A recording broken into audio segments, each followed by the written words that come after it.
Explore the life ETL এর নতুন একটি পর্বে তোমাদের সবাইকে স্বাগত জানাই।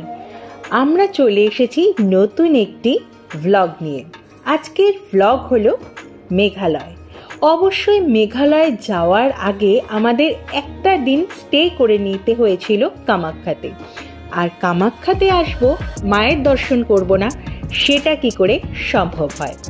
অবশ্যই মায়ের দর্শন করে বিকালটা কাটিয়ে নিয়েছিলাম ক্রুজে। মেঘালয় ভ্রমণের প্রত্যেকটি পর্ব আসতে থাকবে তোমাদের জন্য, তাই অবশ্যই আমাদের চ্যানেলটাকে সাবস্ক্রাইব করো আর মেঘালয়ের পর্বগুলি ঝটপট দেখে নেওয়ার জন্য বেল বাটনটা প্রেস করে দাও, যাতে নোটিফিকেশনটা সবার আগে পৌঁছে যায় তোমাদের কাছে। প্রচুর ইনফরমেশন থাকবে তোমাদের জন্য, আর অবশ্যই থাকবে প্রচুর মুহূর্ত, যেগুলো আমরা ভাগ করে নেব তোমাদের সাথে। আর তোমাদের একটি সাবস্ক্রিপশন আর লাইক আমাদের এগিয়ে যেতে সাহায্য করে সামনের দিকে। চলো বেশি কথা না বলে শুরু করে দিই আজকের ব্লগ।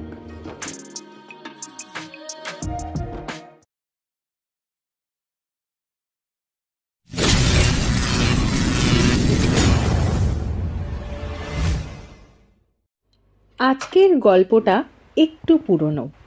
আমি তোমাদের পাঠ করে শোনাচ্ছি পুরনো একটি গল্প, কিন্তু জানো তো, পুরনো চাল ভাতে বাড়ে।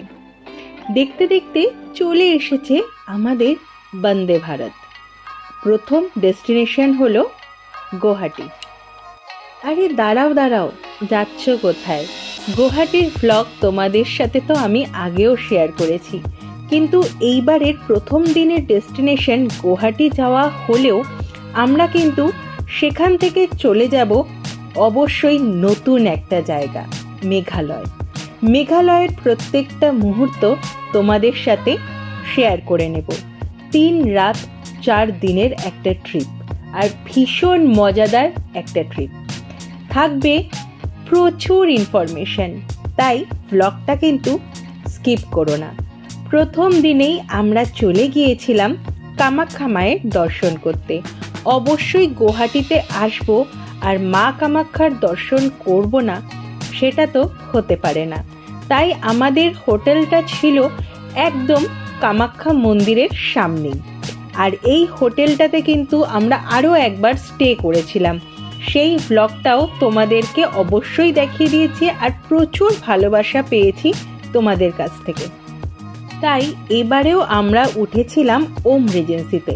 আর ওম রিজেন্সি মানেই দারুণ একটি পারফেক্ট হোটেল, যেটা কিনা কামাখ্যা মন্দিরের একদম কাছে, 5 মিনিটের হাঁটা ডিস্টেন্স।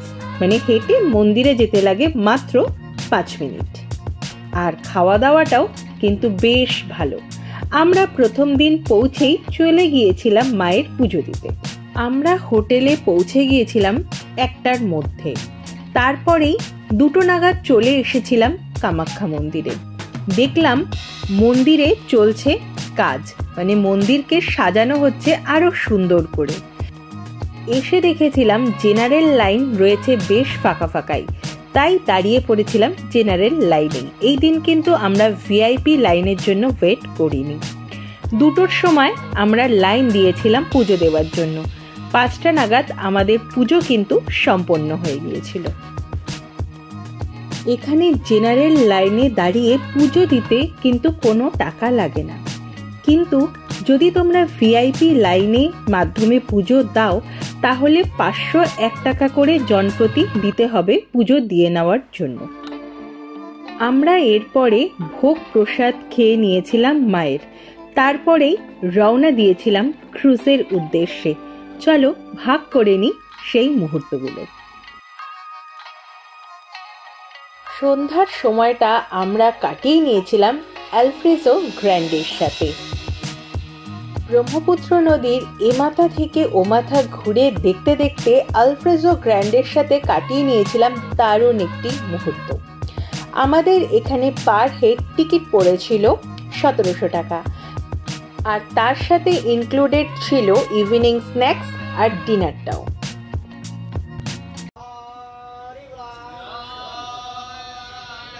অসাধারণ একটি সন্ধে আমরা কাটিয়েছিলাম অ্যালফ্রেজো গ্র্যান্ডে। এখানে কিন্তু ব্যবস্থা হয়েছিল আঞ্চলিক ভাষার গীতিনাট্যে, আর সেইটা কিন্তু আমাদের বেশ ভালো লেগেছে। তার কিছু মুহূর্ত রইল তোমাদের জন্য।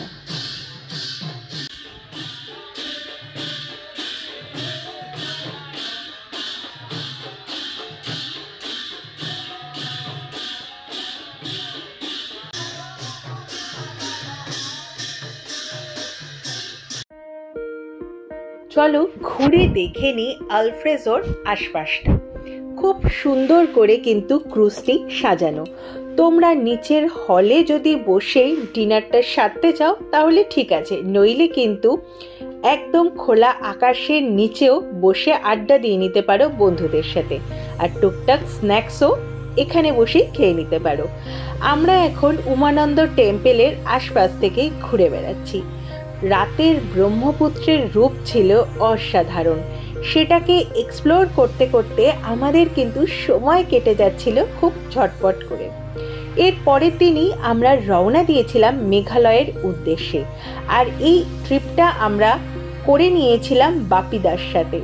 বাপিদা কিন্তু খুব কম খরচেই আমাদের মেঘালয় ট্যুরটা অর্গানাইজ করে দিয়েছিলেন, আর ব্যবস্থাও ছিল বেশ ভালো। তোমরা যদি বাপিদার সাথে মেঘালয় ট্রিপ কমপ্লিট করতে চাও, তার জন্য কিন্তু অবশ্যই বাপিদার নাম্বারটা দেওয়া রইল ডেসক্রিপশন বক্সে। কল করে ওনার সাথে কথা বলে নিতে পারো। আশা করি তোমাদের অবশ্যই ভালো লাগবে।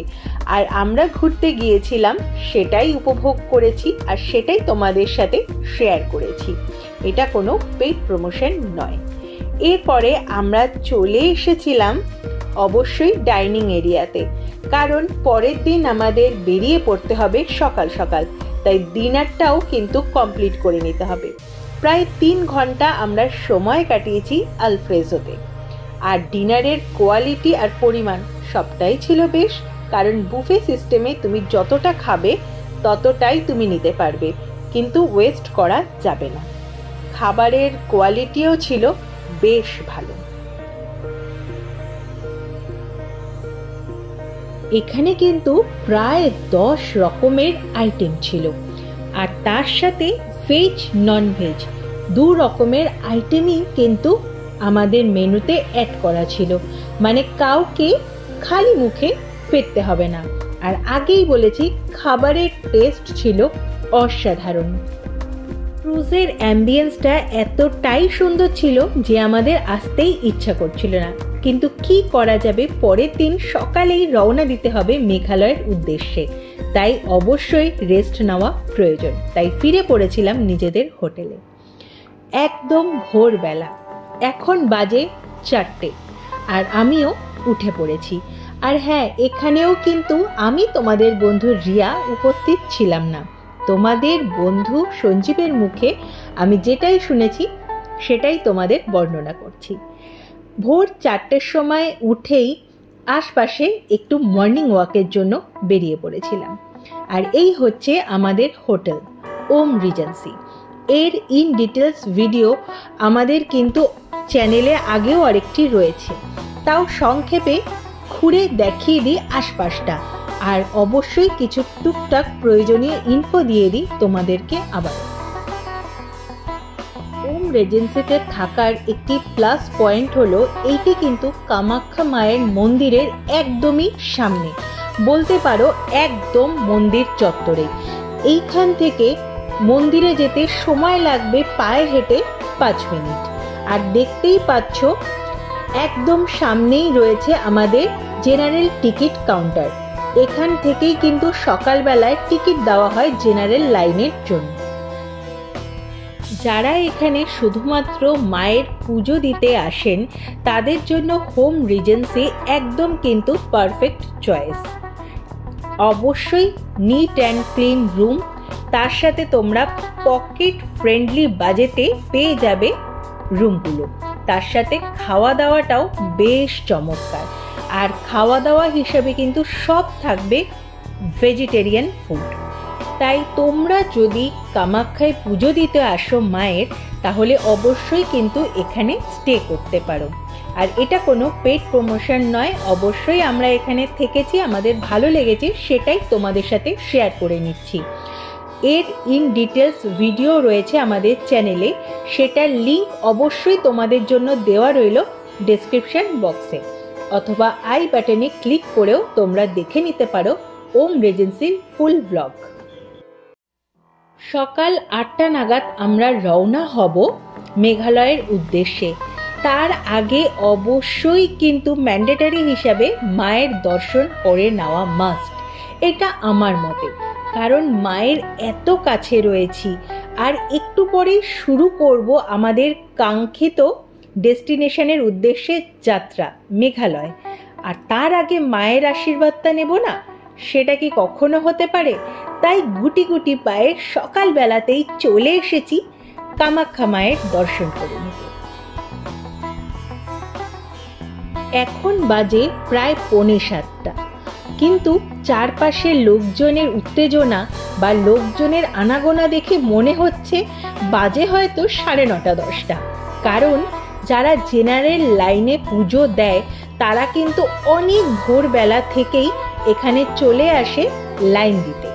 আর যারা কিনা অবশ্যই ভিআইপি লাইনে পুজো দেয় তাদেরকেও কিন্তু সকালবেলা এসে লাইন দিয়ে ভিআইপি টিকিটটা কেটে নিতে হয়।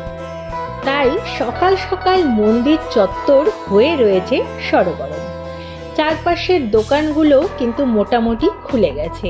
তোমরা অবশ্যই এখান থেকে ডালা নিয়ে নিতে পারো, আর নিজেদের জুতোটা এখানেই কিন্তু তোমরা জমা রেখে যেতে পারো, তার জন্য এক্সট্রা কোনো চার্জ দিতে হয় না।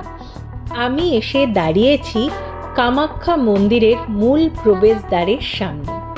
এখান থেকেই মাকে প্রণাম করে নিলাম, আর মনে মনে বললাম, মা আমরা যেন ভালোভাবে ঘুরে আসতে পারি, সেই আশীর্বাদই করো। এখানটায় রয়েছে পার্কিং এরিয়া। তোমরা যারা গাড়ি নিয়ে আসবে তারা কিন্তু এখানে নিজেদের গাড়িটা পার্ক করে অবশ্যই চলে যেতে পারো মায়ের দর্শন করতে। আর এখান থেকে মাত্র 1 মিনিটের হাঁটা পথ হলো আমাদের ওম রিজেন্সি, মানে মন্দির থেকে 5 মিনিট আর পার্কিং লট থেকে 1 মিনিটের হাঁটা পথ হলো ওম রিজেন্সি। আর এই হচ্ছে আমাদের রুম। এখন যদিও রুমটা পুরোপুরি উলটপালট হয়ে আছে, কিন্তু যখন আমরা রুমটা হাতে পেয়েছিলাম তখন কিন্তু সেটা ছিল নিট অ্যান্ড ক্লিন।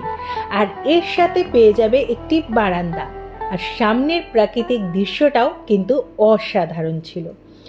আর এই হচ্ছে একটি কমন ব্যালকনি। এখানে বসে তুমি কিন্তু সকালের ব্রেকফাস্টটাও করতে পারো আর নিজেদের ফটোশ্যুটটাও করে নিতে পারো। দারুণ পিকচার আসে কিন্তু এখানে দাঁড়িয়ে। যাই হোক বন্ধুরা, আমরা কিন্তু প্রথম দিনের ব্লগটা এখানে শেষ করতে যাচ্ছি। যদিও দ্বিতীয় দিনের কিছু মুহূর্ত তোমাদের সাথে এই ব্লগেই আমরা শেয়ার করে নিয়েছি, কারণ আমাদের এর পরবর্তী ব্লগে তোমাদের জন্য শুধুই অপেক্ষা করে রয়েছে মেঘালয়ের দারুণ অভিজ্ঞতা। তাই আজকের ব্লগটা এখানেই শেষ করছি, ফিরে আসছি নতুন ব্লগ নিয়ে। আর তোমরা অবশ্যই আমাদের চ্যানেলটাকে সাবস্ক্রাইব করো, লাইক কমেন্ট শেয়ার করো। ব্লগটা ভালো লাগলে বেল বাটন প্রেস করে দিও পরবর্তী ব্লগের নোটিফিকেশন ঝটপট পাওয়ার জন্য। কারণ আমরা চলেছি মেঘালয়, তার ব্লগ আসতে চলেছে শুধুমাত্র তোমাদের জন্য। তাই অবশ্যই তোমাদের পাশে থাকা একান্ত কাম্য। আজ এই পর্যন্ত, দেখা হচ্ছে পরবর্তী ব্লগে। মেঘলা দিনে একলা ঘরে থাকে না তো মন, কাছে যাব কবে পাবো ওগো তোমার নিমন্ত্রণ।